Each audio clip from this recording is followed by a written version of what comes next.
There's nothing like snook hook sets at dawn or catching a tarpon in the moonlight.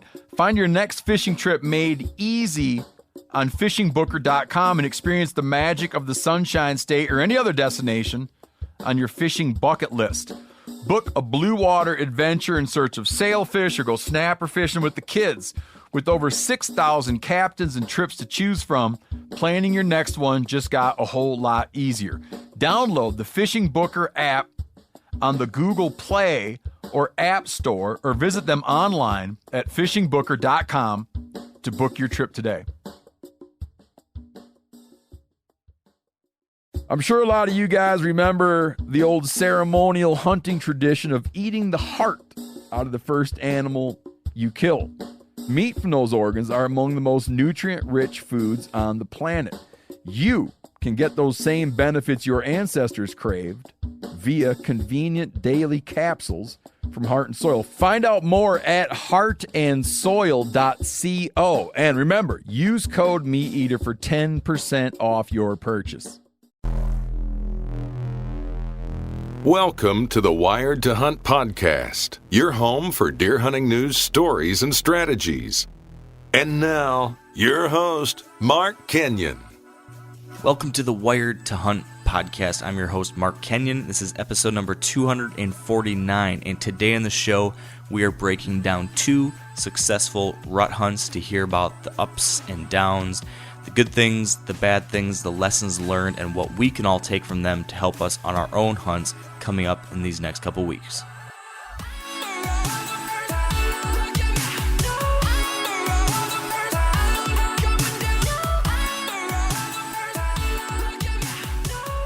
All right, welcome to the Wired to Hunt podcast brought to you by Onyx. And today on the show, we have got myself, we have got Dan Nine Fingers Johnson, we got my buddy Ross Hauss, and we were supposed to have our friend Corey, but he's right now playing hard to get. He's not responding to our phone call. So Corey may or may not be with us at a later point in this episode, but the basic reason why this crew is here today is because we want to talk about rut hunting success stories. Because Dan, you've got a success story, don't you?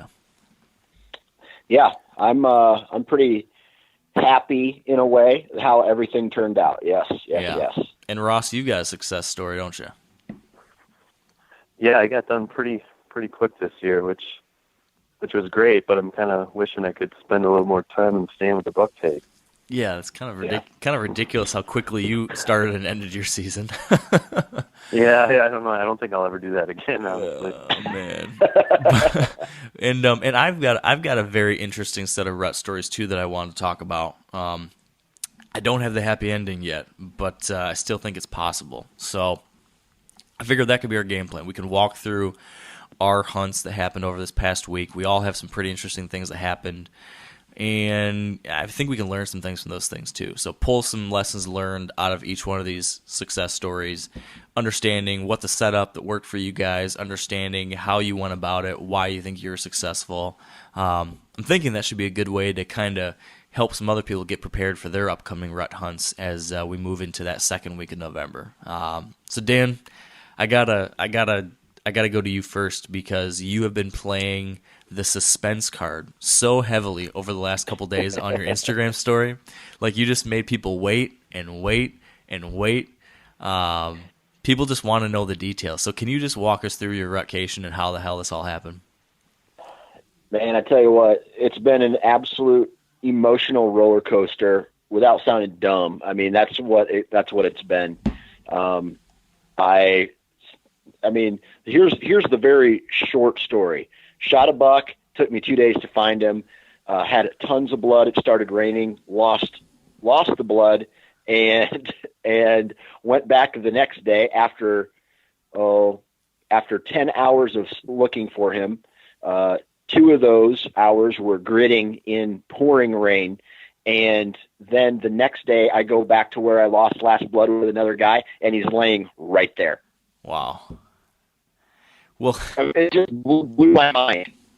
The last 24 hours or 48 hours has been a blur.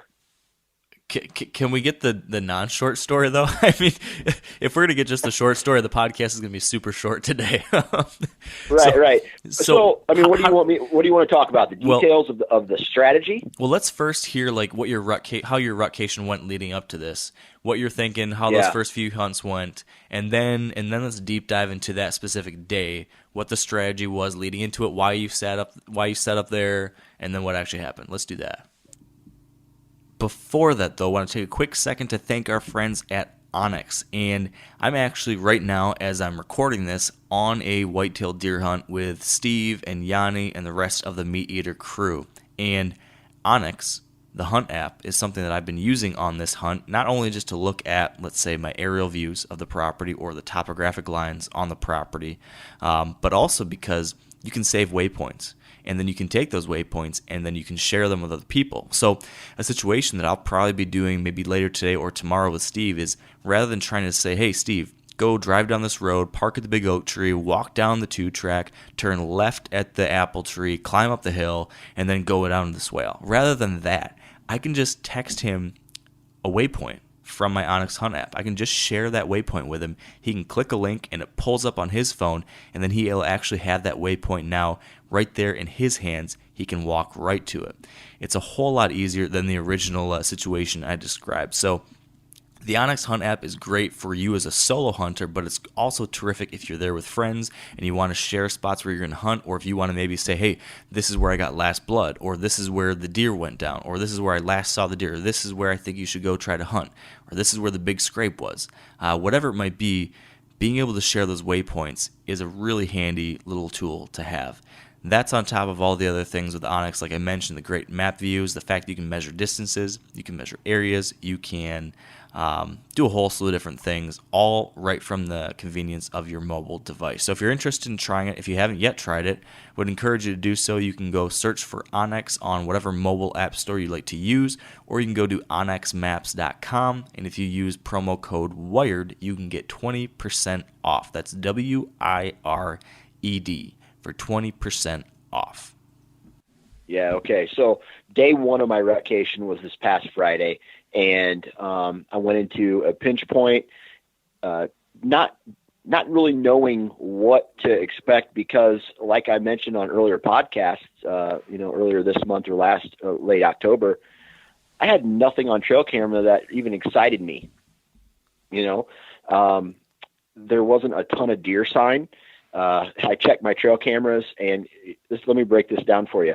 Coon hunters, small deer, coyotes, some random guy walking through the woods, and other hunters. That's what was on my trail cameras. So I really didn't know what to expect. So on Friday, I just go into a stand that was historically it's a pinch point where there's decent trail camera pictures in the past of deer kind of cruising this area. And I walk in there, I set up, in this pinch point, I see one doe cruise through pretty quickly. This is, November 2nd. And then about 20 minutes later, here comes this 3-year-old 10-pointer that I have trail camera pictures throughout the whole summer. And he came within 50 yards, I'd say, of me on a different trail. Nothing that I was really interested in at that time. Got out, went to Saturday morning. I went to basically it's a travel corridor between food and bedding. They drop down off this ridge, come to a creek bottom, and then they kind of, depending on the wind direction, they go to the south on a south wind, and they go to the north ridge on a north ridge on a north wind. And I was hoping to catch them in this. It's almost like a pinch, but it's more of a travel corridor. And there's a big giant scrape that's worked over, and I have a trail camera over top of it. So I said, I'm going to hunt that stand in the morning, and then I'm going to check that trail camera right after that hunt. And I get in there. It starts to be daylight. I hear something kind of running in the distance. I'm like, oh man, it might be on tonight or this morning. And nothing shows up. I go I finally put the horns together. I was like, man, I want to at least see something. So I rattle, and then it's just like one fork-horned, and then 20 minutes later it was like a 50-inch 3-pointer. You know what I mean? Just like nothing that really interested me, nothing to get me. I mean, I'm glad I saw deer. I'm glad that rattling worked, but I drove around the section. I was seeing doe groups still. Nothing, like there's something about a doe group when if maybe you start to see a single doe or just fawns only. Yeah. Then you know mama's off with somebody. You know what I mean? But I'm still seeing these big doe groups. So Saturday morning was really I then went around and I checked more trail cameras that I had, nothing. And then it started to rain. And so it rained all during the day. And then finally it stopped raining long enough for me to this crazy wind. So I went and hunted in a standing cornfield, saw a couple bucks. And by the way, which is hurting the property that I'm on, because that cornfield that I still hunted in was loaded with deer. And come to find out that a grain bin collapsed and a grain bin collapsed, and another one in the area went out of business, I guess. And the farmers don't have any place to put these crops. So wow. There is a ton of standing corn in the area that I hunt, and standing crops, period, beans as well. So to the west of my property is standing beans, and to the east of the property is standing corn, and there's no place for the farmers to put it. They don't have room in their grain bins. So, and the co-ops don't have room either. So this is not good for me, right? All of the bad things that, as far as the rut is concerned, you don't want standing crops. You don't want guys coon hunting your property. You don't want guys four-wheeling through it. You don't want other hunters there. You don't want high, coyote numbers. So I was getting a little stressed, man. I was just like, this sucks. So, and how many days did you have allotted? I'm not honestly scheduled to go back until the 19th of November. Oh, that's amazing. Yeah. So Saturday morning happens. It rains. I can't drive back to the main farm because it's just too muddy. So I still hunt Saturday night, and then the rain comes, and it rained, and it's all day Sunday. It rained and it rained and it rained and it poured. So I had this feeling, right? Because 2 years ago, after the rain came, there's like a break in the weather. The fronts pushed through, and I knew that and I'm not talking about just like a couple hours worth of showers. I'm talking about 12, 14, 15 hours of solid rain. It's going to wash away. These deer are bedded down, and all they're going to want to do after that is eat and make fresh sign. And I couldn't get to the back of the farm to where I wanted to go. So I was like, you know what? I'm going to try to use this standing corn to my advantage, because I want to see what's coming in and out of the timber on this, a part of the property that I very rarely hunt, because it's just close to the road. Typically when the crops are out, you can see into this, it's pretty close to the road, and all these things just make this area not good when the crops are out. But because they're standing corn, there's this huge buffer now between the road and where I eventually go in and hang this tree stand. So do you want me to get into the actual hunt now? Yeah, let's dive into it. Okay, so here's how this works, right? Imagine a corn, like a cornfield, and it's just a big square.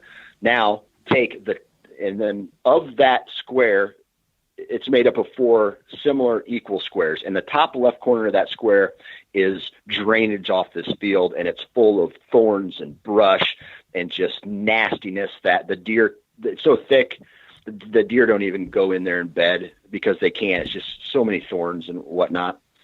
And past that into the timber, it's like there's an old road that was there 50, 60, however many years ago, that the farmers would use maybe when this was all pasture, long time ago.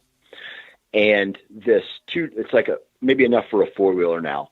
And the deer like to go through there. They cut the corner and they kind of cross the drainage because the road is there. It's like, I don't even want to call it a road. It's basically a terrain feature, if this makes sense, on the opposite side of this really nasty thicket that nothing lives in. That connects to the south to a fence line that runs on the west side of this cornfield. And as you know, and everybody knows, sunlight on a fence row that's bordering a timber, it's really thick, from maybe the field edge to, I don't know, 20 yards into the timber. And what that does is it creates an edge on the inside of the timber. So you have a field edge, and then you have this, like, it's not impassable. There's trails that run through it, but it's really thick. And then outside of that, where the timber starts to open up, there's trails that run along that. And there was a rub and an old scrape, right? The scrape was old because it was rain. I don't want to say old. I want to say it wasn't used. Who knows how fresh the last time it was used, because it had rained so much. And I had a southwest wind. So that wind was blowing into the thicket, and that terrain feature was just on the outside of that thicket. So my thought process here was, I'm going to set up in a tree to where I can look down this ridge that leads up to the cornfield, and the draw, the lower part. So if something comes up over the next draw or comes up the draw or comes from the next ridge, they're going to loop around, and they're going to use this terrain feature, because they may not want to go into the cornfield yet. And sure enough, man, like, this is when it gets, so I set up, and from a strategy standpoint, a lot of people like to hunt scrapes on field edges. I would have never seen this deer if I was hunting a field edge. He was not interested in coming out to eat. He wasn't interested in, he was on a mission. And so I get set up, I text our buddy Ben Harshine. Yeah. And the text message says, I have a good feeling about tonight. Sent that at 3:14 or something like that. Sitting down, it's overcast. It's like one of those days where you don't know why it's not raining, because the clouds above you make it look like it should be raining. So it's dark. I mean, it's just real dark, and it starts to rain again then.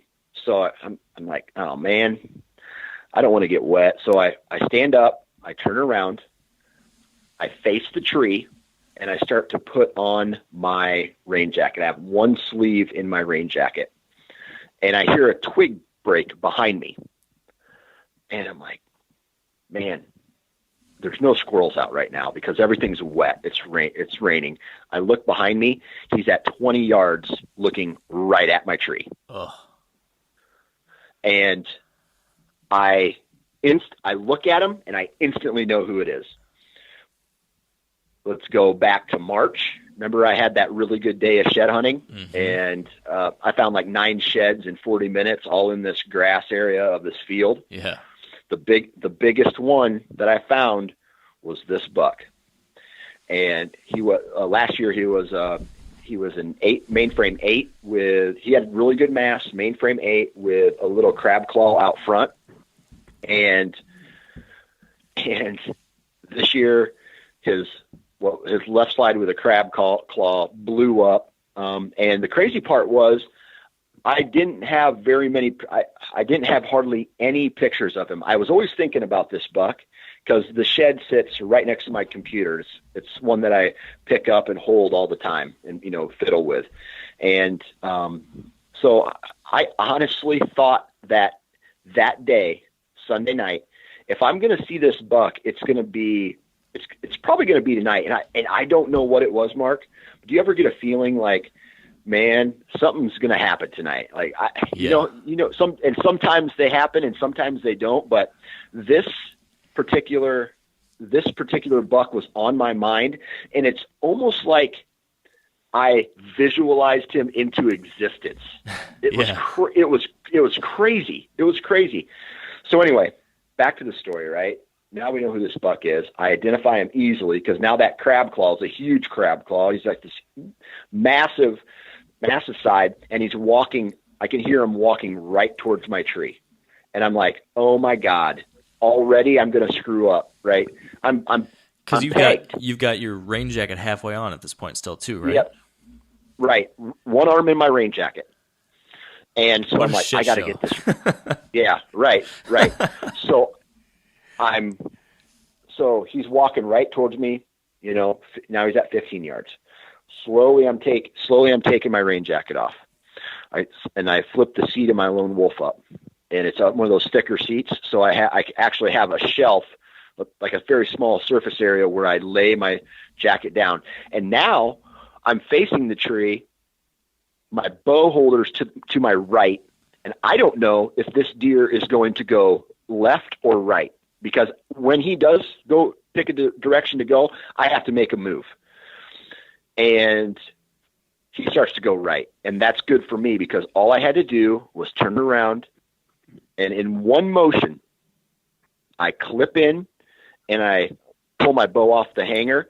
And when I do that, I look to my right, and he's at 4 yards, I would say 4 or 5 yards. I ranged it, so it was 4 yards from my stand, and I just see the big side walk right by me, and I'm just like, man, I can't. If I move now, I'm surely going to get busted.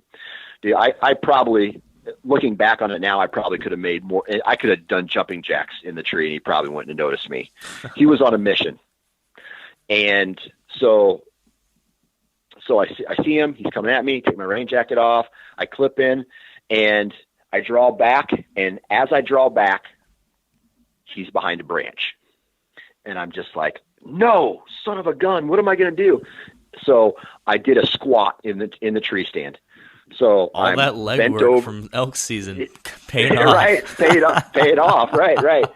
So I'm squatting down, and my peep sight's not lining up. So I had to pull my head back, realign, get my kisser button in, get set up, and there he is. He's hard quartering away, and I'm like, oh, I got an opening. I settle my pin, and I'm not carried away, right? I'm not like, I don't feel like I have buck fever at this point, right? I identified the buck. I had to make sure that everything was ready. I took a breath, couldn't get set, backed up, took another breath, went in, did my, I put my kisser button on my lip. I put my string on my nose, check, anchored, release. And you hear that, I don't know, like you're punching meat, right? It's just a hard, good sounding connect. He mule kicks, and then he takes a hard right turn, and he runs 2 steps, and he disappears behind a pine tree. And that was the last time I saw him. He went, I put my binos up. I couldn't see where he went, nothing. And I'm just like, oh no, oh my God, I just shot one of my hitless bucks, right? And with that mule kick, I was very confident in that shot, right? I was aiming for somewhere right between the I don't know, like the back rib and the front shoulder, which on a hard quartering shot's a very small target. You know what I mean?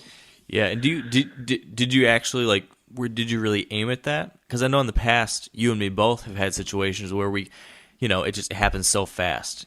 And did you Yes. were you able to slow down the moment and be like actively choose exactly where you aim, pick that little spot, or was it still a little bit of a blur, Yep. blackout, kind of like it has been? I tell you what, it was clearer than any other time, That's awesome. right? Good. So I was clear.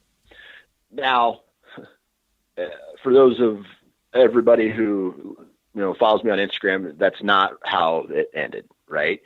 But so I called my buddy Ryan, and I'm like, dude, I just hit this buck, blah blah blah blah blah. We start talking over scenarios, right? He was hard quartering towards. We start talking about, okay, what if the arrow went hard here? quartering away, right? Yep, hard quartering away, Yeah, right? yeah. I'm like, there's a part of me that there's this gut feeling, the initial feeling that you get when you release the arrow and it connects with a deer. My gut feeling initially was dead deer. He's done. He's done. And I had a good feeling. I saw the mule kick. He took off running like deer do when they get shot by arrows. And I was very confident. I called my wife, called my buddy, Ryan. We went over scenarios.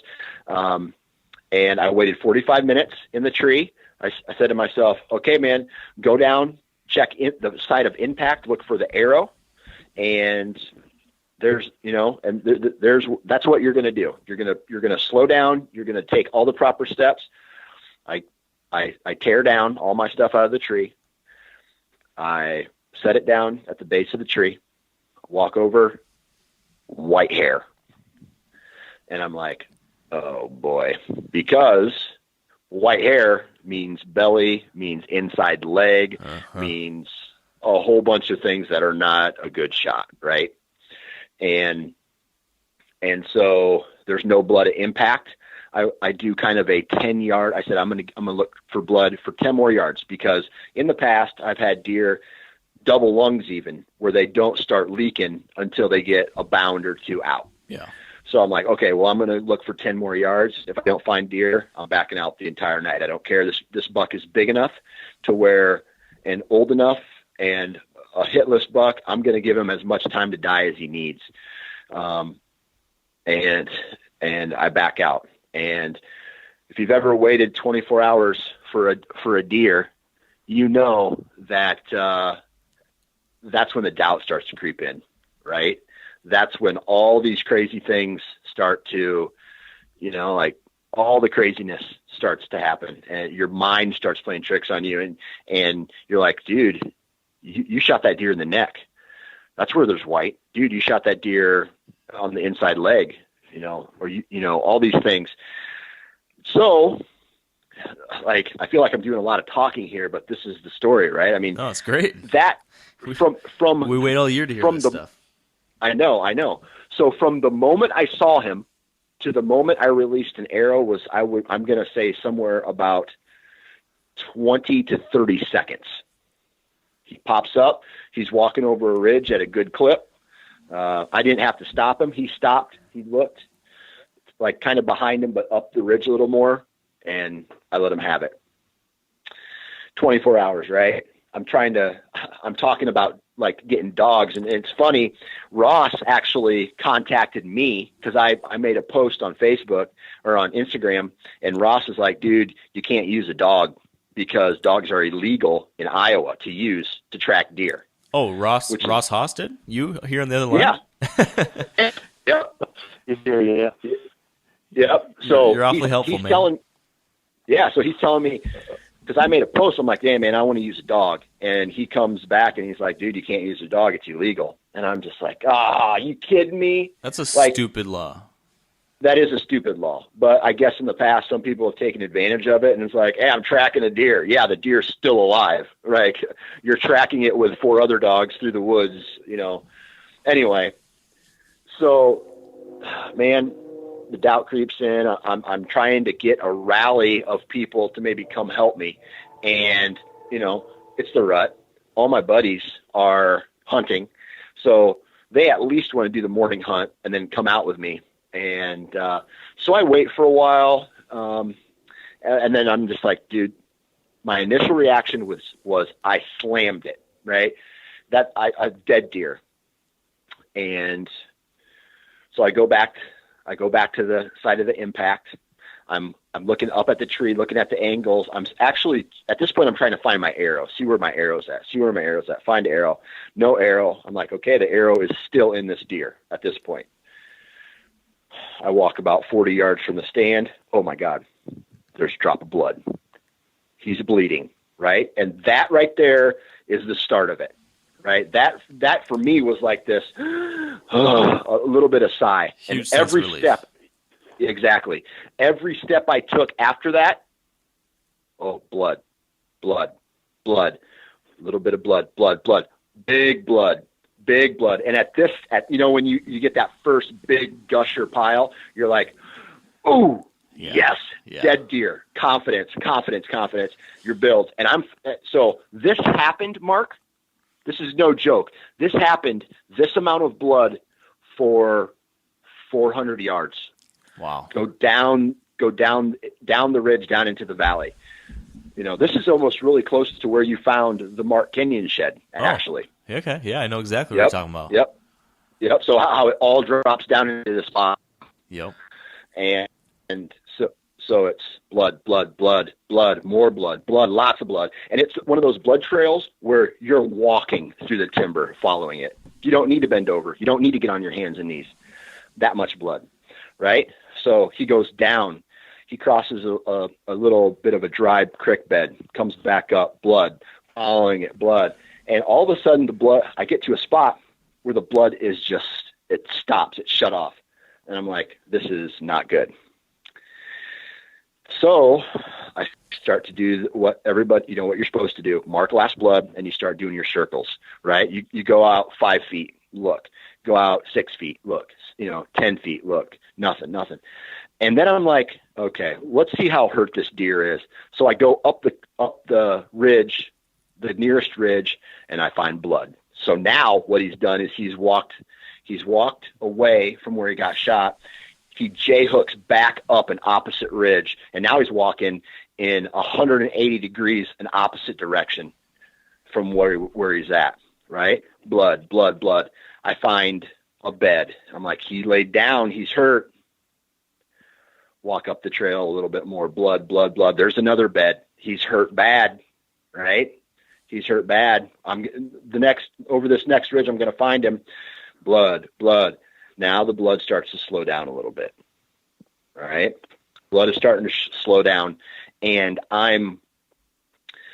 you should see me right now. I'm telling you this story, and I'm pacing in my mom's guest bedroom, like reacting all this. But it starts to go to a drop, right? And then I get to a 4-wheeler trail, and I'm like, oh boy. So now this 4-wheeler trail leads to a road, and if he crosses this road, oh boy, we got a whole nother problem. So at this time, I'm up top. I call my buddy, another buddy. He's actually going to help me. He gets out of the tree. He comes help me look for this deer. And as he's driving to where I'm at, I find another drop of blood in a field. So what he's done is he's got off the 4-wheeler trail. He crossed through this very 7-8 foot thicket that goes to a fence line. He jumps the fence. He walks this field edge down 10 yards, jumps back in the timber. So he's double back. He's double backing again. So this is where my buddy comes in. And now that the blood is getting a little bit less and a little bit less and a little bit less. And we're having to slow down the track job. We find another bed, and I'm looking at this, and it looks like he only half of him laid down, right? Like this is not a full bed, but there's blood all over in the inside. And at this time, I'm like, man, this deer is going to bleed to death. Why haven't we found him yet? This is after 24 hours. No, I'd say about 12 hours, because I shot him at about 4, and by the time my buddy joined me, it was 10:30 the next morning. Okay, so 18 hours. 18 hours, yep, 18 hours, right? And so we dropped down off this ridge again, and we're heading right back to the original blood trail. And sure enough, he crosses the blood trail. So now we don't know if we're following his original track or the second time he's come through the area. Oh gosh. So I had to mark with my arrow where this deer crosses the path of the original blood trail. And then so he goes one direction up this one drainage. I drop down to this other little dry creek bed, and I see a track. And I'm like, oh, that's him. That's a big footprint. I'm walking up this dry creek bed. I'm following these big set of tracks. I look up on the side of the creek bed, and there's more blood. He popped up out of this creek bed, and he's now back on dry land, or he's back on land. And as he did that, he started to bleed again. Blood, blood, blood, blood, blood, blood, blood. Stop. Blood starts going uphill. And I'm not talking a little bit of incline. I'm talking like one of those big inclines. Like, okay, if this deer went up this, he's not hurt as bad as I thought he was. Right? This is an insane track job. Yes, the track job is the story of this buck. It's not the 30 seconds I saw him. Right. It's not the shed antler. The story of this buck happens after I shoot him. Yeah. And this is how much I respect these animals after this. His will to live was so strong that he was doing everything he possibly could to avoid being detected. And kind of fast forwarding a little bit, he goes up, he comes straight back down. And as he's coming down, he goes to a creek bed. We lose blood. This is like the biggest time frame from when we lost blood to when we found blood. It was about 15 minutes. And I start grading this one ridge, going up to a bedding area. And now I'm just like, oh man, what did he do? He went all the way up this ridge, and just to go right back down the steep side again, back to a drainage. It's almost like he knew he was going to be tracked, and he knew that someone was going to try to follow him, and he needed to make that track job the most difficult. It's almost like he knew what he was doing. You know what I mean? Then I find a big chunk of fat. So I'm like, okay, you don't get that from just a rear end shot. Let's say if you shot him in the hindquarter, right? There's guts in play here. So this deer, I know he's going to die. It's just a matter of finding him. So I'm looking for this blood. And all of a sudden I hear my buddy, and I don't know if you guys have ever had this happen where you're looking for a deer and you don't find blood. You can't find blood, but you hear a buddy go, blood. Best feeling in the world. Oh, dude, it's like when Mario eats a mushroom and he's like, whoop, whoop, whoop, whoop, whoop, and he's faster now. You know, like He can go. He's ready to go. And I was just like, I needed that energy. Followed blood 60 more yards, and it started to rain. And my heart just was like, boom. We didn't find any more blood. So I'm like, all right, buddy, I don't even know what to do. I wanted to help my buddy out. He gave up his afternoon hunt for me. I took him to a local diner. We ate lunch, and we parted our ways. I came back out to the farm, and I started gritting ridges in the pouring rain. It's just pouring. I'm going through the thickest, nastiest stuff I could find, and I'm just like, I have to, I was on a mission. Like, I had blinders on. All I wanted to do was find this deer. Yep. And then it started getting dark, and every second more doubt creeped in, and more doubt creeped in, and more doubt creeped in. And I was getting frustrated. I was angry at myself. I don't know. There's all these emotions that were going through. I just shot one of the biggest bucks I've ever drew back on, right? This is probably the third biggest deer I've ever drew back on. And he's a 5-year-old. I have history with him. All these things. And now the doubt's creeping in like, dude, you just wounded him. He's going to get eaten alive by coyotes. It's like you have this little voice in your head calling you a dipshit. Yeah. You know what I mean?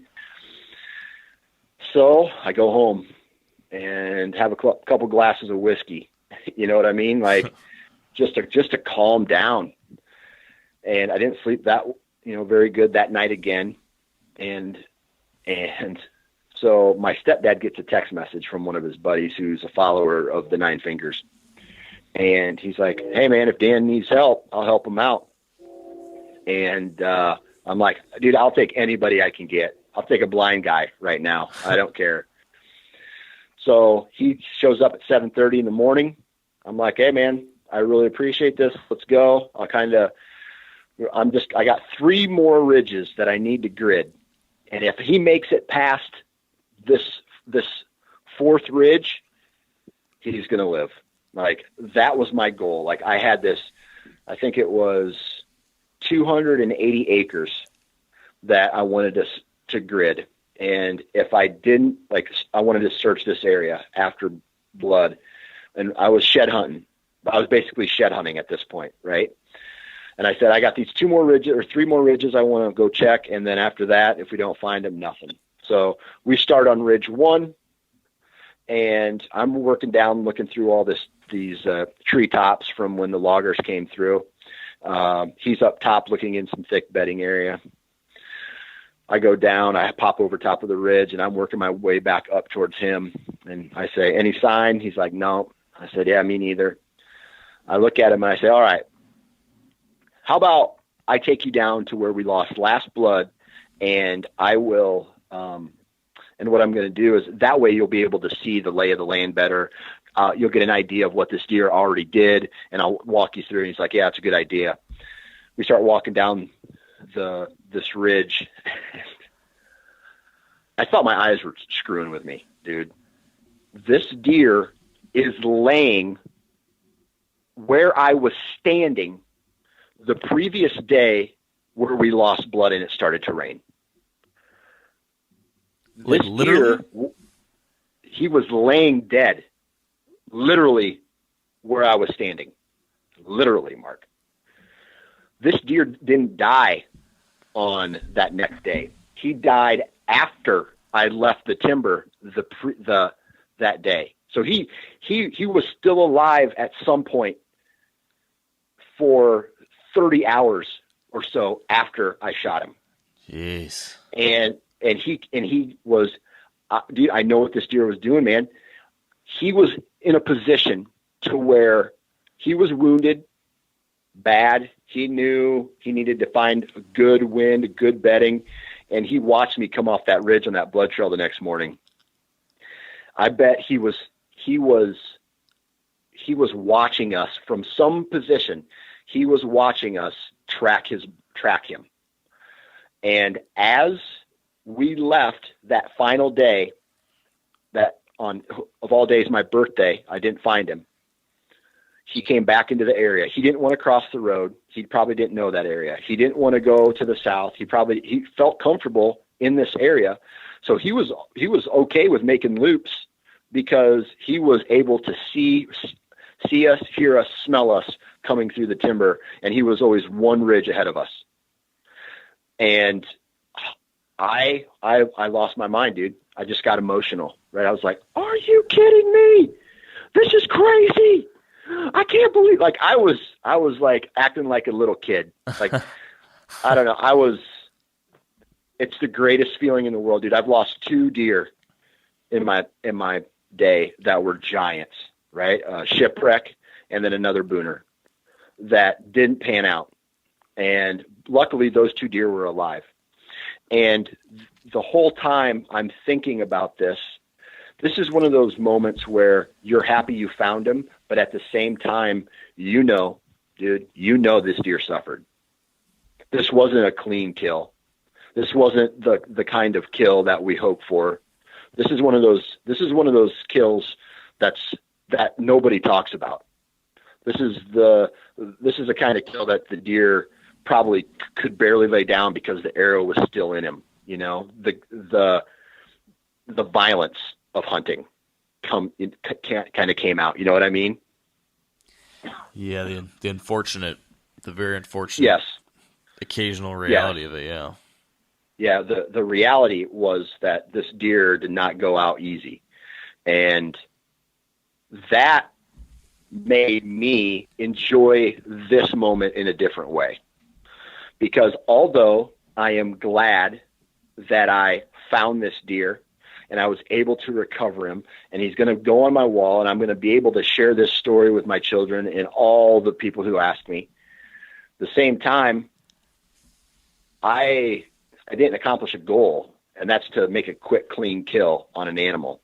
And in the moment, you go back, and I have this moment where I'm like, should I pull the trigger? And the killer in me, because we kill animals, right? The predator in me said, do it. And I did it.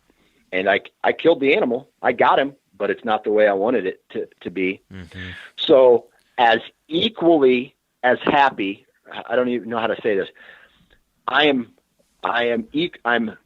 equally happy on two sides. One, I'm happy that I found the deer. I'm equally unhappy that how he died.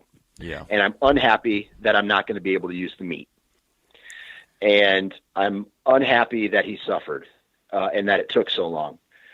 But this is the reality of hunting, that sometimes they're not all double-lunged shots, man. They don't all die within range.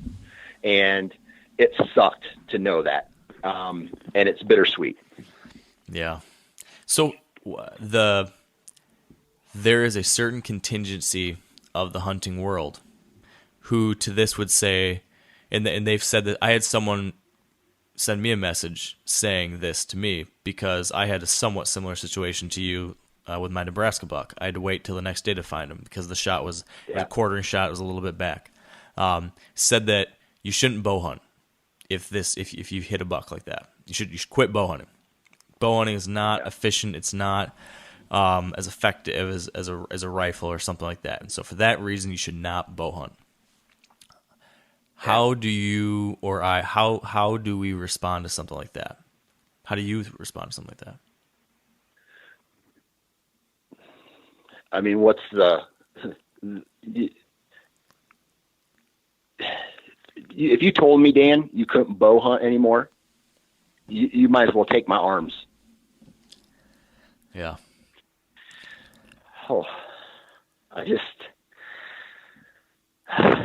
don't know, man. That's, if someone told me, I don't know why I'm getting emotional, man.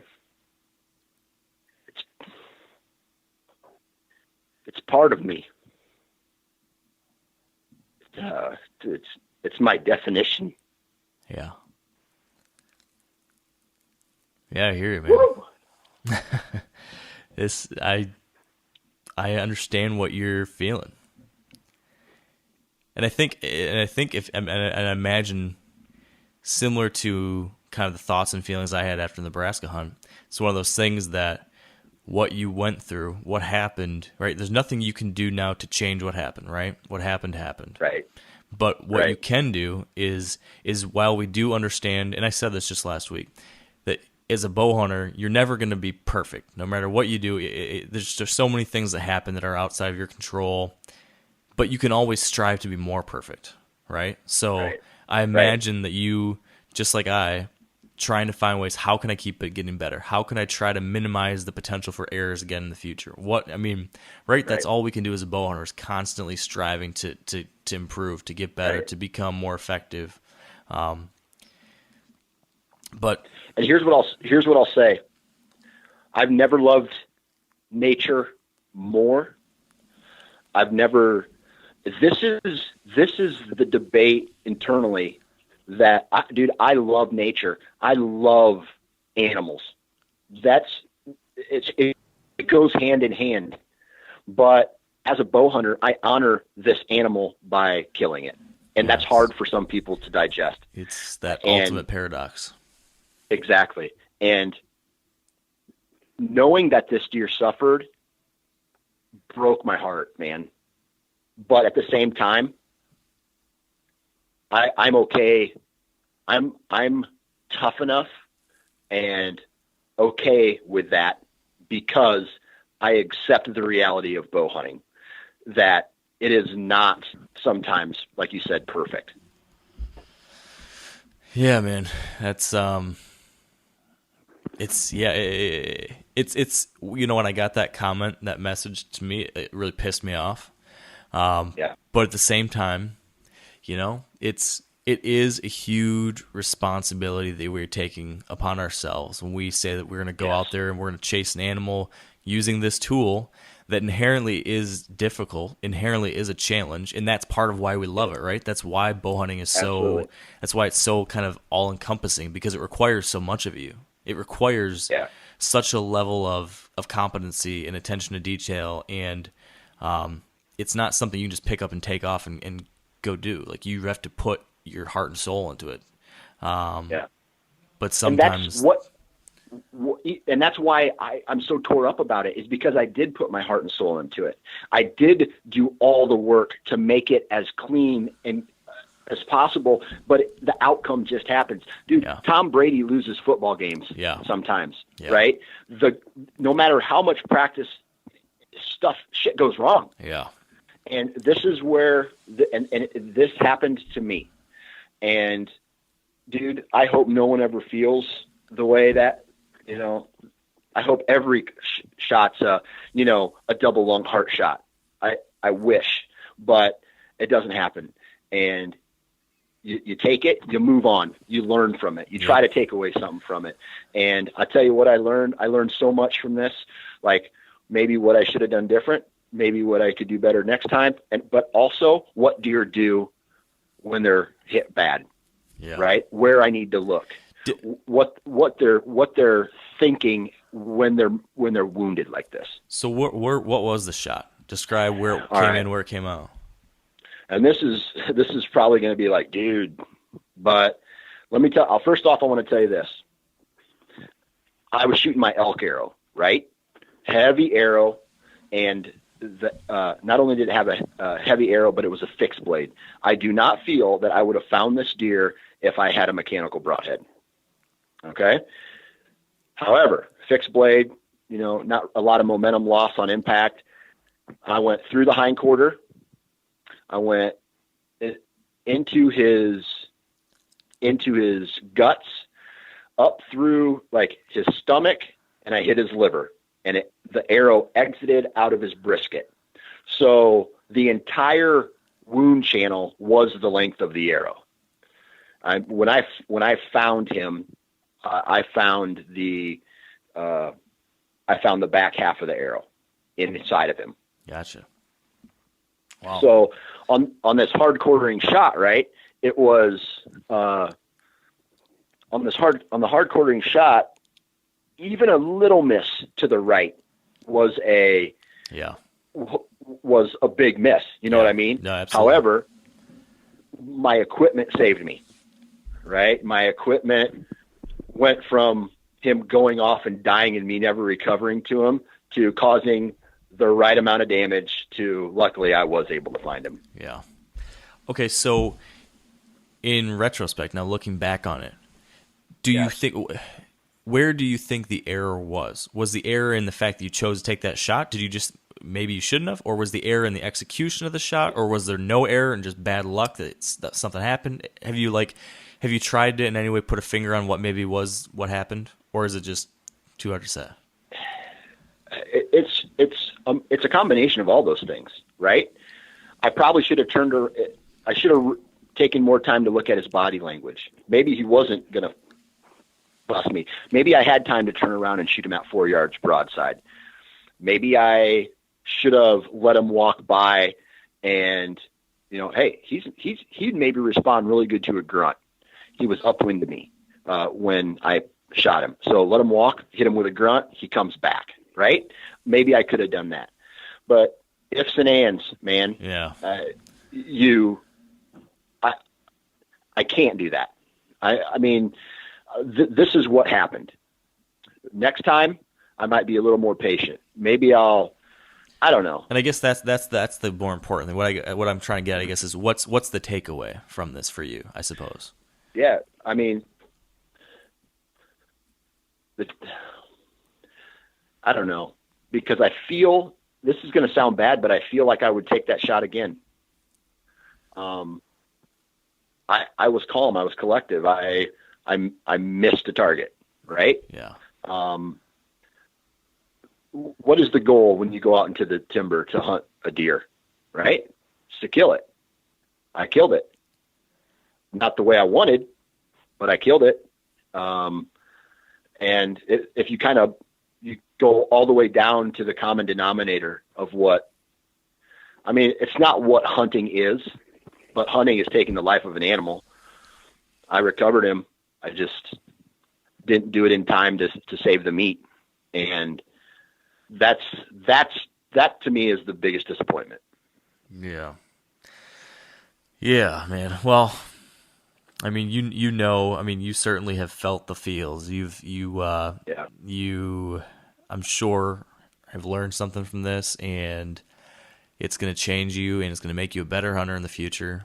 And at the same time, while like you've identified some things that went wrong, some things that led to less than perfect outcomes, what I think is really, really admirable, and I think that anyone listening to this or who followed along with a story from afar, I think you set a tremendous example of just the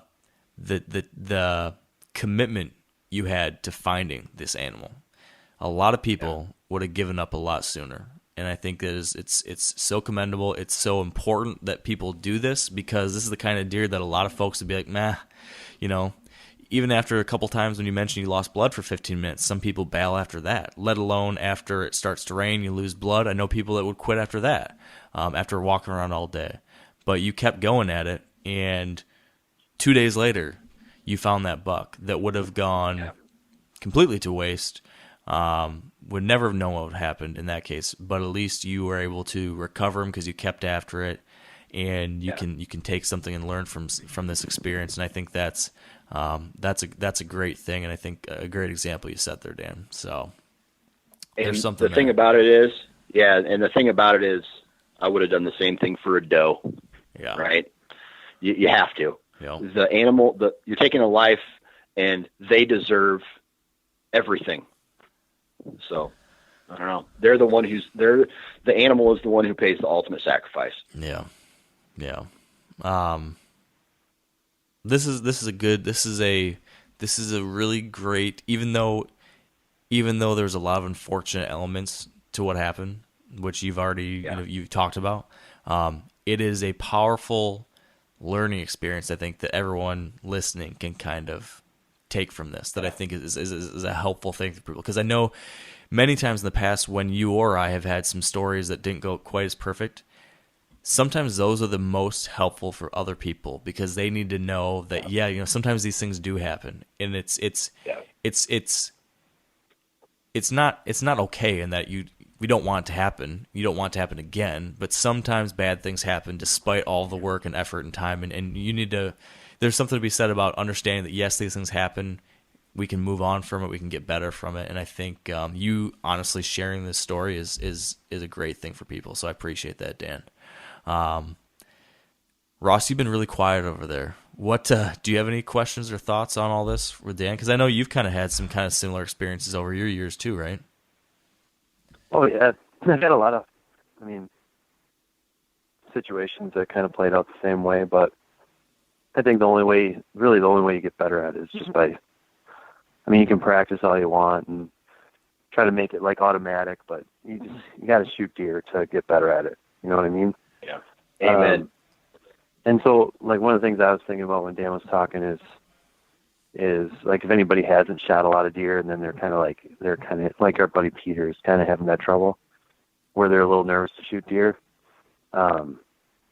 Shooting deer is just, you're going to get better if you shoot more deer. So I'd focus on shooting a lot of does, eating a lot of does, and getting better at that, so that, when a big buck gets in front of you, you can make it count. I know I've had a couple mix-ups and a couple bad shots, and I've lost a couple deer. Sometimes just because I probably just got a little buck fever. Another time maybe misjudged yardage, but it's really hard to mimic those situations like on a range and and just shooting at targets. So just getting yourself in those situations and shooting deer will make you a better hunter. So don't beat yourself up too bad over, bad shots or losing deer, because it's going to happen to everybody, and it's going to make you better over the long run. But I know it's made me a better hunter. I've become more conscious of all my weaknesses and what I have to work on, but I know I did struggle with that in the past. Yeah. And to your point, I know I what's that? No, go ahead, Ross. I was just going to say, like, I do a good job getting myself in front of deer, but the moment of truth has always been a little bit of a struggle for me. But it's all those mess ups. Just they make you better over the long run. You can't beat yourself up over it. You're going to be a better hunter because of all those situations. Yeah. And you can keep it in perspective, and you can, you want to feel bad for the deer, and you want to respect the deer and everything, but it is part of it. And ultimately, we're out there to kill deer. So there's some bad things that can happen, but don't beat yourself up too bad, Yeah, you do everything you can to minimize the chances of those things. You work as hard as you possibly can, and then sometimes you accept the realities that aren't always perfect, and you grow from it. But you make a really good point. Yeah, it's a horrible thing. I've lost a lot of sleep over some of those deer. And it's a terrible feeling, and you feel horrible for the deer, and you feel just terrible about the situation, and you feel terrible about the YouTube but comments. You grow from it. Yeah, right. Yeah, I pretty much put Wired to Hunt on the map. I'm sorry, Ross. Is that too soon to start throwing you under the bus with that one? Yeah, right. Oh man, that was a rough one. That was a rough one. No, he was 32 yards, and I thought he was 25. That was the whole problem with that. And I could have beat myself up for so long, but it's just the way it goes. And next time I'm going to make sure that I don't make that mistake. And that's the thing. I'm sure that next time you're in a situation like that, Ross, you're better suited to handle. And Dan, next time you're in a situation like this where it's a fast moment, you got a heavily quartering away deer, you'll better know how to handle that situation. Same thing like for me, when I've got a buck coming in right towards me and then he opens up a little bit. I think my issue with that Nebraska deer is very similar to your situation, except for yours was you thought you were going to lose your shot opportunity because he was quartering away, and mine was quartering too sharply, and I was worried I was going to lose my shot opportunity. So I probably should have waited one more beat, and I didn't. And these are learning experiences. So some of the things I've learned too over time is, like you said, you evolve as a hunter. Like initially you start off, you just feel like you got to shoot deer. You got to shoot deer, and deer's there, you got to shoot it. And then eventually as you evolve, you start shooting deer, and you don't really have to shoot deer anymore, And so when you get in those situations where you got to make a quick shot or you got to make a tough shot, you can just wait for something better, But when you're younger, you seem to you go through that phase where you want to just shoot, and take the first shot, take a quick shot. You don't really think it through. But I think that's just part of growing. We all get there at different points in our hunting careers, but I think eventually you get to a point where you don't even have to take those shots if they're not going to be 100%. Right, and that takes a lot of self-control to know when you can't take those shots. Because to your point, there's a lot of pressure too when it's in the window, when it's in range. There's a lot of pressure on you. With all the time and energy that's gone into trying to get to this one moment, I certainly have found myself in that situation where I look back on something and I'm like, man, maybe I shouldn't have even taken the shot. But in that moment, it's like, got to get the shot. That takes a lot of probably maturity and experience and some hard lessons learned along the way, probably to for each of us at different points in our lives to get to that point where there is a deer in range and you just know that it's not the right opportunity. That's not easy. It's easier said than done. Absolutely. Dan, I know you probably have to leave here pretty soon, right? Yep. Real fast, do you have a second to share? One last thing I wanted to know is just we focus a lot on what happened after the shot, but is there anything about your setup or anything that you think led to you actually getting that opportunity? Like, why do you think you got the shot at this buck? I got the shot at this buck. Like, this is going to sound crazy. I'm almost 100%. I'm 99% sure he walked through my wind stream, my downwind scent stream to get to me. So that terrain feature that I mentioned earlier, my wind was just cutting that, right? And he came from that direction. I think the wind shifted. I think he walked through it at some point, which it probably shouldn't have played out like that. You know, there's a chance he could have busted me. But what I'm getting at is that's how aggressive I was with the wind that night. Was, hey man, there's a chance if this isn't going to work, if this deer comes in a little too far to one direction, he could bust me. And that's how aggressive I played the wind. That's how aggressive I play my stand location setup. Right? I mean, your goal is to always make the deer feel like they are 100% confident in their path. And you're there to just, you know, you're there to surprise them. Mm-hmm. And that was the only deer I saw. He was the only deer I saw that night. And what was he doing? Was he just cruising this kind of ridge system deal, you think? Yeah. Yep. I think he came out of his bed on the next ridge over at the end of it. I think he walked down that first ridge, dropped down into that terrain feature, and was just going to scent check the ridge that I was on, and then drop down into another one and cross the road and go into a cornfield. So he wasn't there to eat. He wasn't there to make sign. He was there to straight up, you know, he was looking for does. Yeah. Interesting.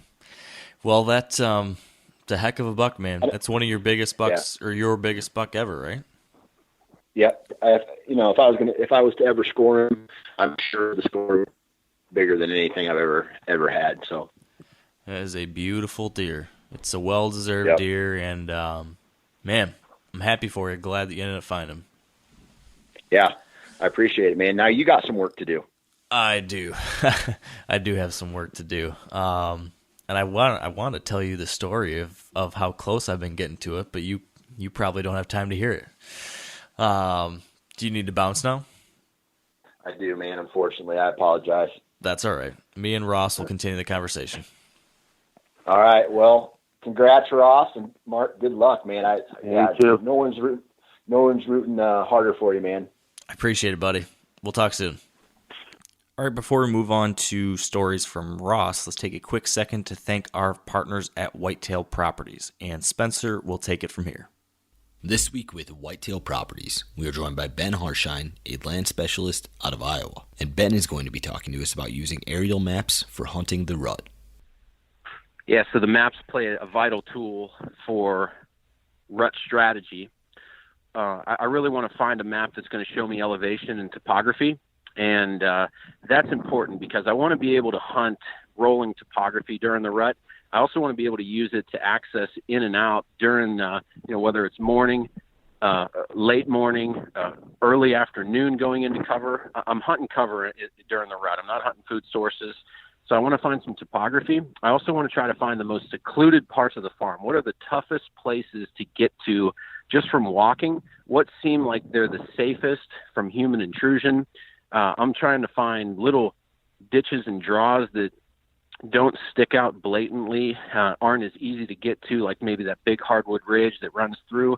Try to find those small nooks and crannies, deeper holes. And then one thing that the map won't necessarily tell you what you can do once you confirm some of those secluded places, try to find the thickest stuff and then just do a speed scout, try to find where those trails are coming together in that thick cover. Get in a tree and just hold on tight. If you'd like to learn more and to see the properties that Ben currently has listed for sale, visit whitetailproperties.com/Haussman. That's HARSHYNE. So Ross, let's continue this and let's hear your story. because you kill a hell of a buck too. I'm interested to hear. I haven't really gotten the details of how it all came together yet. So walk us through, kind of similar to what Dan did. Walk us through your rut hunting plans, and then how this hunt all came together. And I know that when I say rut hunting plans and hunts, it's all very limited, very small amount of time here. Yeah. maybe explain why that is too. Your whole season has been kind of unique. What do you want me to say first? Well, I just said, describe your whole plan, because you've been very, very conservative. Yeah, I just beginning of the year, I didn't have like too many bucks. Like early on in the season, I need to know there's a buck there. I need to be confident. Like when I get in a tree, I need to be confident that I'm going to kill something. Like I'm not excited about sitting in a tree and not knowing I could get a shot off anymore, I guess. So I'm just okay waiting for the right time now. I don't know. It's just kind of gotten to that point. So this early in the season, I just didn't have any big bucks located. I didn't have anything I was too excited about. So I just kind of put hunting off for a while until I knew a couple of the areas that I was hunting were going to get a little bit better. So I didn't really get out till first time I got out was, I think like the middle of October. I don't know, around that 15th, 16th, 17th, somewhere in there. But that hunt lasted maybe like 10 minutes, I think. So why? It was in, I'll tell you. So it was in, there's this area farm that there's this big, huge community scrape every year in middle of October. I think I've told you this before. There's mature bucks that will hit that during daylight starting middle of October. And we'll generally get like every single mature buck on that scrape at least once. So middle of October, they start hitting it. And that scrape is down in this valley. And then there's a bunch of like ridges and points that come down to that scrape. So you could probably call it it's probably like a thermal hub kind of area type deal. So, especially in the evening, like all those thermals, everything's dropping down and everything's just dumping right into that area where that scrape is. So, so that first day, it was a kind of like, I know exactly what my problem is, and I've always tried to hunt that scrape specifically, and I've screwed myself so many times because you just can't hunt it. And I tried to think of so many different ways to be able to hunt the wind and to be able to get in there and not have deer smell you or not have your wind swirl and all this. And I've got busted so many times. And this year was the last time I was going to I'm not going to mess around going down that scrape. I think what I need to do is I need to focus on just obviously deer coming to the scrape and leaving the scrape versus hunting that scrape specifically. Because that first hunt I went down there in the morning and the wind was kind of sketchy. It was kind of that light variable wind. And then I have a stand up down there. I decided not to sit in that stand because I thought I would get busted. Instead, I decided to put a ghillie suit on and go tuck up in some rocks.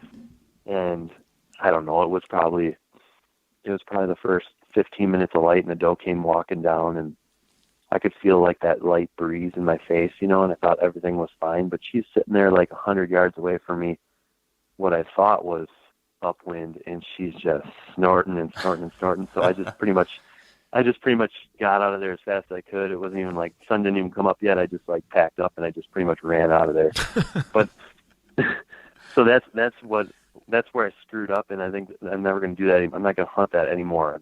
I'm done with that. I've tried so much and so many times. So then the next time I hunted was that next week, and I went to a different farm, and they just picked the corn. There's a bunch of waste, and it's next to a pretty good piece of property where there's some really nice bucks in there.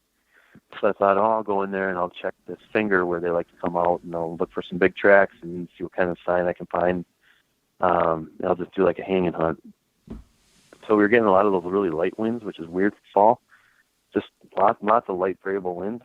And I just wasn't feeling good about the wind there. I thought it would just kind of,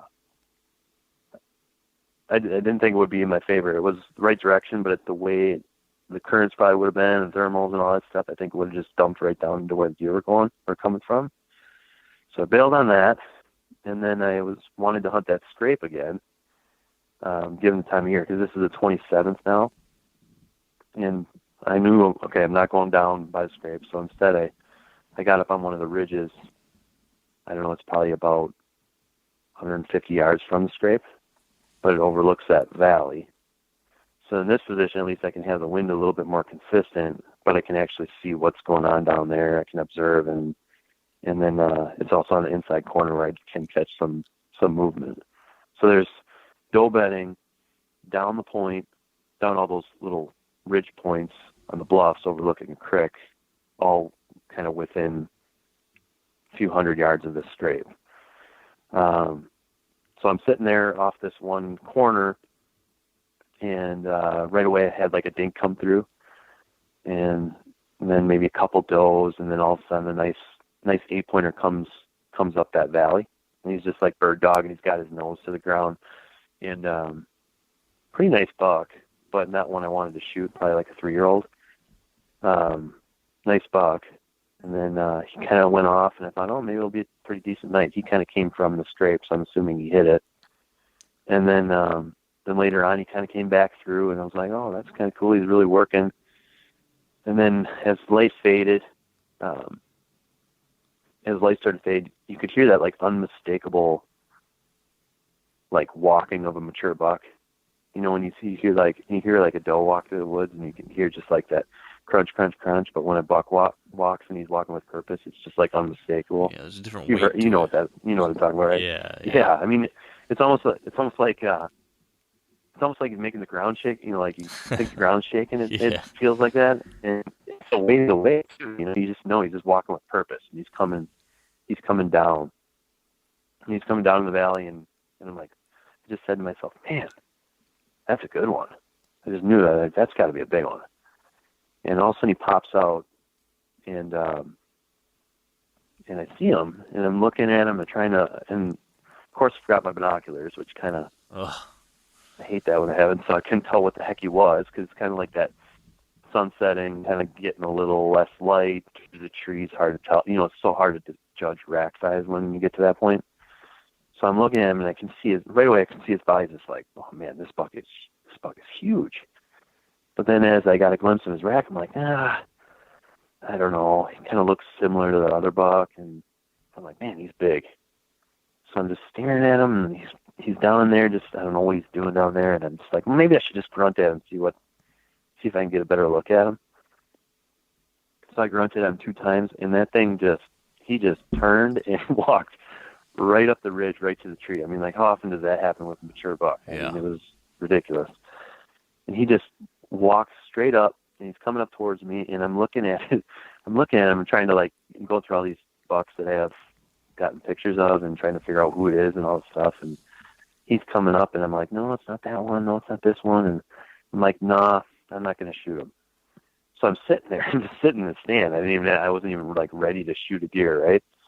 And because I already wrote him off, I'm like, I'm not going to shoot him. And the next thing you know, that buck is standing like 6 yards in front of me, broadside, and I'm looking at him like, oh my God, that thing is huge. And his body, not his rack as much, you know. I'm like, oh my God, that thing is huge. I can just. The next thing you know, I wish I could like hear your inner voice through this whole thing as you were sitting there thinking through this, because I can just imagine like the neurotic Ross Haussman in the back of your mind going crazy in this moment. Dude, it was crazy. It just caught me off guard. I was like, no, I'm not gonna shoot him. Then he's there. I'm like, I'm gonna shoot him. and there's so many things that went through my brain processed it so fast. It was like next thing you know, I just let an arrow fly, and then I shot. You know, like. But what happened is he's standing there. I could just see that big like square nose, a big Roman nose, and I mean just huge head on him and big body. And then at that point, like I didn't even think about rack or anything like that, because my goal for the year was just like I want to shoot a mature deer, or I want to shoot like a Like I wanted to shoot like 150 or bigger, or like a big mature buck, you know. Actually this year I really wanted to hold out for something big and just try eating my tag for once. Instead, You're not good and at just that. shooting this buck because he was so colossal. What's that? I said you're not good at that. I know I'm not. This thing was huge. I feel like And then, I feel like every single year you always say, "All right, I'm going to hold out for a really big one," and then it gets to be like November 1st or 2nd or somewhere in there, and you start stressing out because you haven't killed something yet, and then like the first decent buck that comes by, you shoot. That is how I've progressed. But now I'm actually getting there, Mark. I'm getting there. I'm getting to the point where I can eat take. This time. Yeah, you didn't even wait till November though. No, I know. I'm really kicking myself now that I'm done. But he just stood there, and I didn't have my. He's sitting right in front of me, like he's standing right in front of me broadside, and I'm sitting just facing him, you know. So it's like the most awkward position to try to draw and shoot right there. So I waited for him. He took a couple steps, and then I just kind of tried to do that little bit of slight turn when I was sitting to get in position to draw. And he just got a little spooky because it was so calm, like you could hear anything, and it was just so calm. And he just did that, like where he gets alarmed and they spin and they take off the run. So next thing you know, I'm drawing as he's doing that, and I just mouth grunted at him. And the second craziest thing this buck did was he not only did he come straight to the tree from a grunt call, but he stopped when I mouth grunted at him when he was taking off running. He stopped. Wow. And then that's when I shot him. So then I hit him right away. The shot, I was like, oh, it was like good hit. And you're watching him, and he's taking off, and you're just waiting for him to tip over. He got down to the bottom, and he just stopped. And then he walked, and then I couldn't see him anymore, and I didn't hear a crash or anything. So then I was like, well, what the heck? What's the deal? I thought I hit him good, and then like Dan was talking, you start thinking about doubting yourself, thinking about all the other things that could have happened, and I was like, well, maybe I hit him in the liver, and I hit him back a little too far. So I'm just like, you know what? I'm just gonna let him go, and I'm just gonna come in the morning and find him. And so long story short, I had a sleepless night. I think I slept like 45 minutes. Oh man! And then you're off, you're checking your phone. It's like 11 o'clock. Dang it! And then you're sleeping another 30 minutes. You check your phone. It's 1 o'clock. And next thing you know, I'm up at like 3 in the morning drinking coffee, waiting for light. And so I buzz out there in the morning, and I get there right at first light, and I went to climb up the stand to get kind of like an idea, okay, where I hit him and then where he ran to again, so I could pick out some spots of where I last saw him. And as I was climbing the tree, I could see him laying down there. So he tipped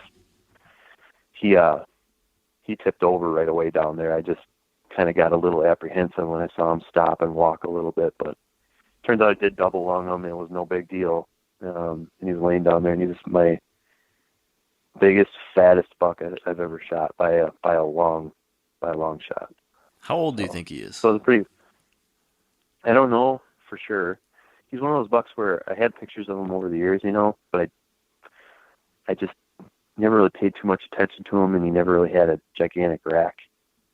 And it stayed about the same size. So then I had pictures of him, and I just got rid of the pictures. I never saved them. And then he just showed up within that last week.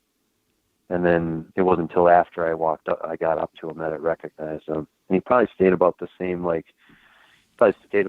same 130-inch frame size the last several years. So if I had to guess, I would say I would guess him at 6 or more, but I'm not sure. Wow. That's pretty awesome. I was thinking about getting that teeth. Yeah, I know. That's why I shot him. But man, it's a bummer. I really want to be out sitting in the stand, so I'm gonna have to fill some doe tags and enjoy watching some of the bucks from the stand. Yeah. So what did he end up weighing? I don't know, Mark, because it's so stupid. I never weighed him. You get into that mode where you just gut them and you clean them up, and then you're cutting them up, and then next thing you know, you didn't even weigh them. Yeah. But I have no idea. Shot bucks at that 200-pound mark quite a bit, but this one was significantly larger. And one of my buddies, he cuts up a lot of deer, or has cut up tremendous amount of deer, and he thought he would probably dress maybe like 240 just by a picture. So I don't know if that is what he was or whatnot, or if he was more or less or whatnot. But he was huge. So Yeah, that's just a cool mature buck. Yeah, I would definitely agree with that. And what do you think when you're looking back on that? You know, why did that work out the way it worked out? Was there something about, like, why was the location you were in, or any other decision you made the right one? Historically, I just knew what the bucks did in that area just from what I've learned and observed in the past. But I think the biggest takeaway for me is just to avoid hunting that bottom, like just because that scrapes there and just because that's where the bucks hit it, that's not the best spot, you know. And the wind and stuff like that down there, I gotta just get better at picking the spot based on, hunting the wind a little bit better with those kinds of areas. Yeah, it's one of those things where you just like you see the bucks there all the time. Get pictures of the bucks there all the time. You know they're there, so that's where you want to hunt, but it's not the smartest thing in the world. Right. If you can't hunt there without deer knowing that you're there, there's no point. Yeah, and I could, and for the last several years, I've been trying to figure out and like testing wind and throwing milkweed and trying different spots, and I can't make it happen. But that's the reason why they love it down there, Right.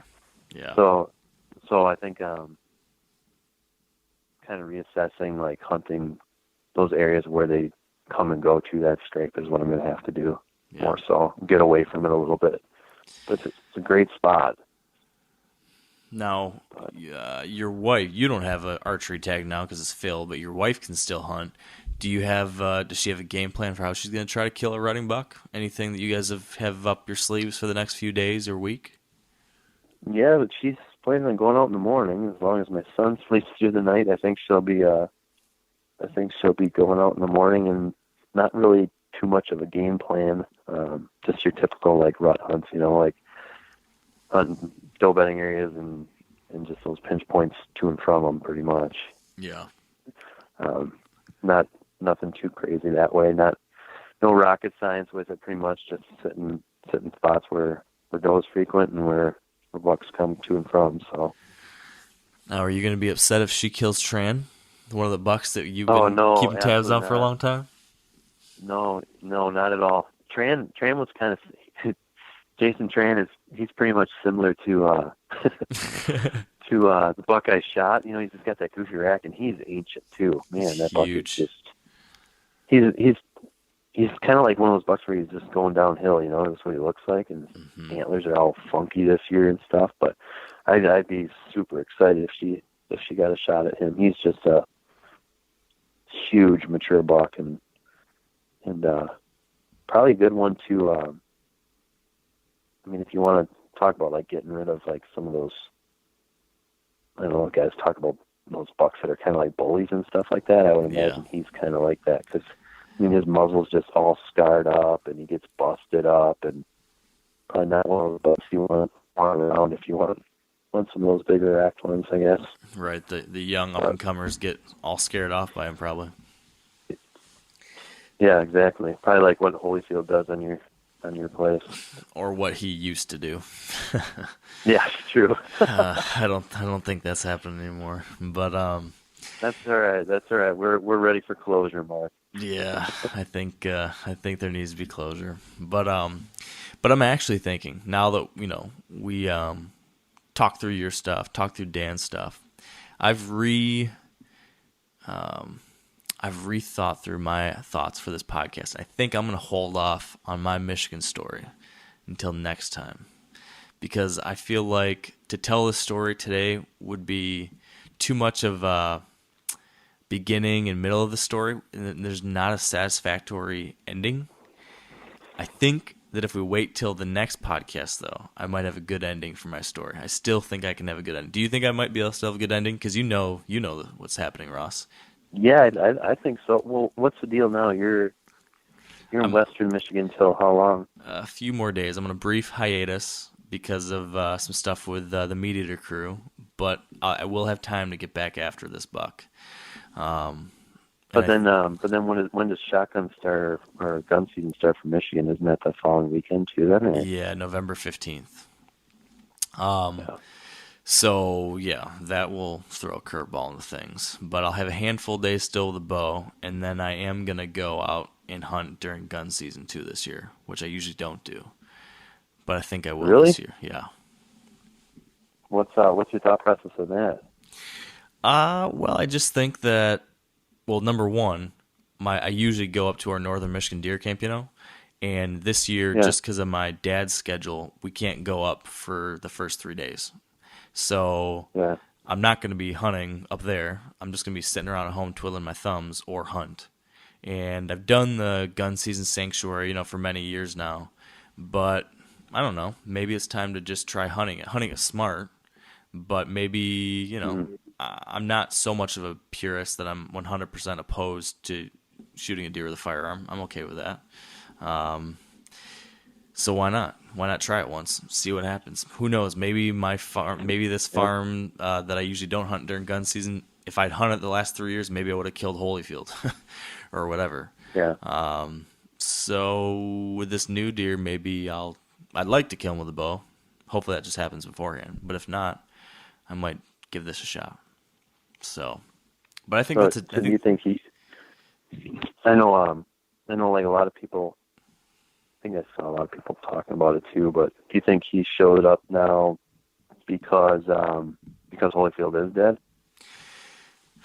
I still don't know. And now you're getting me to possibly get into the story. Okay, never mind. Just kidding. But I will answer your question. I think that maybe that could have something to do with it. Because yeah, I do think the Holyfield's gone. That's my gut. Because I still haven't gotten any sightings or pictures or anything of him. And now this new mature buck has shown up that in the past, he's not shown up during the rut at all. He's been a deer that I've known of. This is the third year that I've known of this buck. But I've always thought he lived somewhere else. He'd show up like once a year on the property I can hunt. But now he's shown up a bunch. And my best guess is that, yeah, it's probably because Holyfield's not around. I mean, it seems like too much of a coincidence that all of a sudden his behavior would change so much. And it also happens to be the first year that Holyfield's not here in the last 3 years, Mm-hmm. So, I don't know. But it's been an interesting cat and mouse game. You know about it, Ross. Yes. And I will share the full story, I guess, next time around. Hopefully with a better ending. And if nothing else, there'll at least be a lesson learned.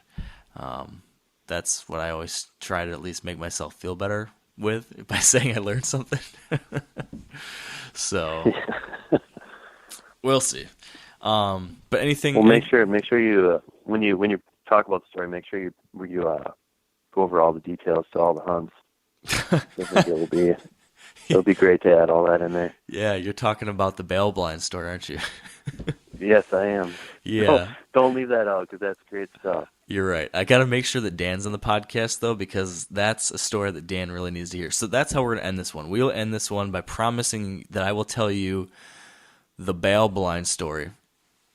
And I will tell you no more until the next time Dan joins us on the show to discuss this buck I've been hunting and some crazy things that have happened, and hopefully a happy ending to that story. So Ross, thanks for joining. Thanks for sharing. Your pre-rut / early rut action story, and we'll have more soon. And I am running late to get to the stand here for my November 8th. I think it is today, my November 9th hunt. So I'm running late on getting this podcast out. I'm running late to get to the tree stand, and there are bucks moving, so we just need to get this thing out there. So with that said, I just want to thank you for tuning in. I want to wish you all the luck in the world. Shoot straight, have a great time hunting during the rut, and stay wired to hunt.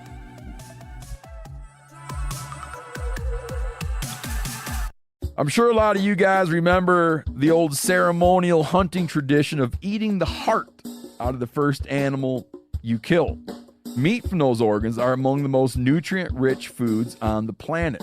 You can get those same benefits your ancestors craved via convenient daily capsules from Heart and Soil. Find out more at heartandsoil.co. And remember, use code MeatEater for 10% off your purchase. You ever get that feeling the walls closing in, the concrete jungle suffocating you? You crave some wide open spaces, the chance to connect with nature, maybe in a spot all your own. Well, head over to land.com.